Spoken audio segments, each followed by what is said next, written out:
Hello viewers, সকলকে সুস্বাগতম। আমি প্রদীপ ভট্টাচার্য, মার্কিন যুক্তরাষ্ট্রের New York City public high স্কুলে কর্মরত। এই চ্যানেলের মাধ্যমে আমি ইংরেজি গ্রামার, ইংরেজি গান, নিউজ পেপার, বিজ্ঞান প্রভৃতি বিষয়ের মাধ্যমে ইংরেজি শেখাতে চেষ্টা করি এবং প্রতিটি বিষয়েই আমি টেন্সকে বিশেষভাবে গুরুত্ব দিয়ে থাকি। আজ এখানে পাস্ট ইনডিফিনিট টেন্স নিয়ে বিস্তারিত আলোচনা করব। আমি এখানে যা বলছি তার গুরুত্বপূর্ণ অংশগুলো আপনারা ডিসপ্লেতে দেখতে পাবেন।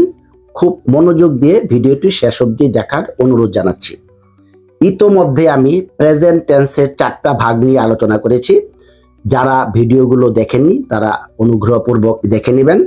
প্রেজেন্ট টেন্সের মতোই পাস্ট টেন্সের 4টা ভাগ: past indefinite, past continuous, past perfect, past perfect continuous. অতীতকালে সাধারণভাবে কিছু ঘটছিল এরূপ বোঝাতে পাস্ট ইনডিফিনিট টেন্স ব্যবহৃত হয়। যেমন আই রোট এ লেটার। আই হলো একটা প্রনাউন, রোট হলো রাইটের পাস্ট ফর্ম। ঘটন প্রণালীটা একটু দেখি। সিম্পল সেন্টেন্সের ক্ষেত্রে শুরু হয় নাউন অথবা প্রনাউন, তারপর ভার্বের পাস্ট ফর্ম। যেমন I appreciated your point of view on education. আমি শিক্ষার বিষয়ে আপনার দৃষ্টিভঙ্গির প্রশংসা করেছিলাম। I একটা প্রনাউন, appreciated প্রশংসা করেছিলাম, এটা হলো appreciate এর past form. Point of view দৃষ্টিভঙ্গি। You carried out the assigned duty properly.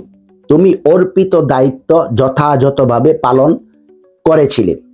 You হলো সেকেন্ড পারসন। ক্যারিড আউট, এটা হলো ক্যারি আউট পালন করা, এর পাস্ট ফর্ম। অ্যাসাইন্ড অর্পিত, ডিউটি দায়িত্ব, প্রপারলি যথাযথভাভাবে, এটা একটা অ্যাডভার্ব। থার্ড পার্সনের ক্ষেত্রে একটা উদাহরণ খেয়াল করি।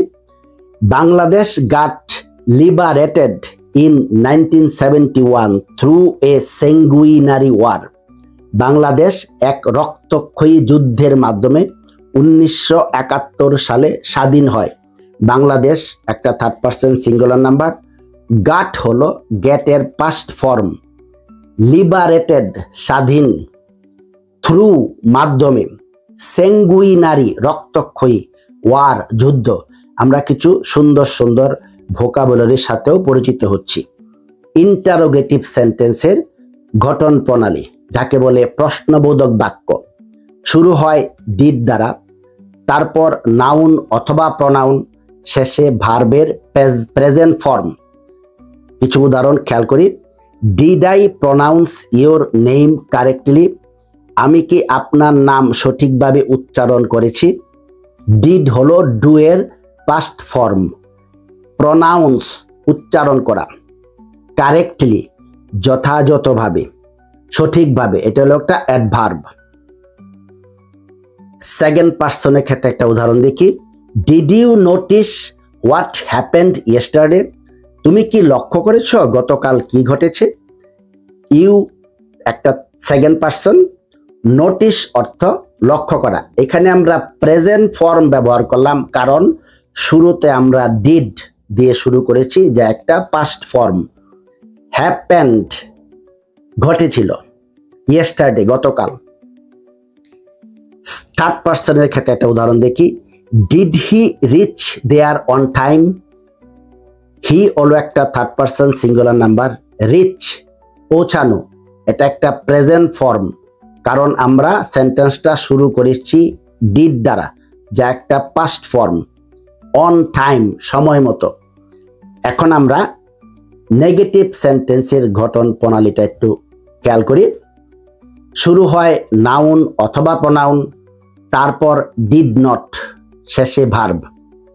I did not understand what you mean by this.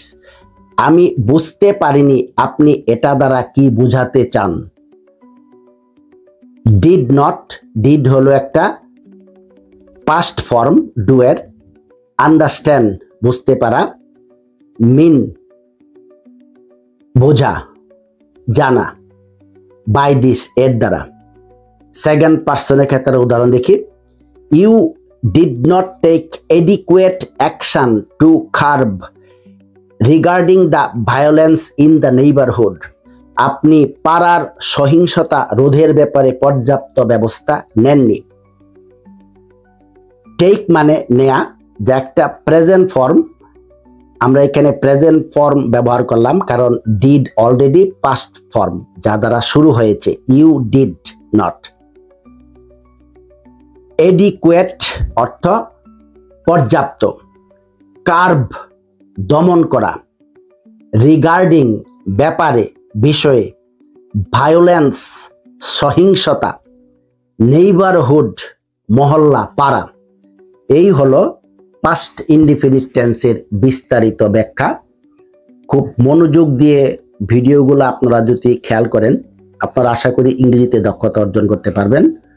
আমার এই প্রেজেন্টেশন কেমন হয়েছে, আপনাদের মতামত, উপদেশ, সমালোচনা যদি আমাকে ইনফর্ম করেন, আমি কৃতার্থ হব।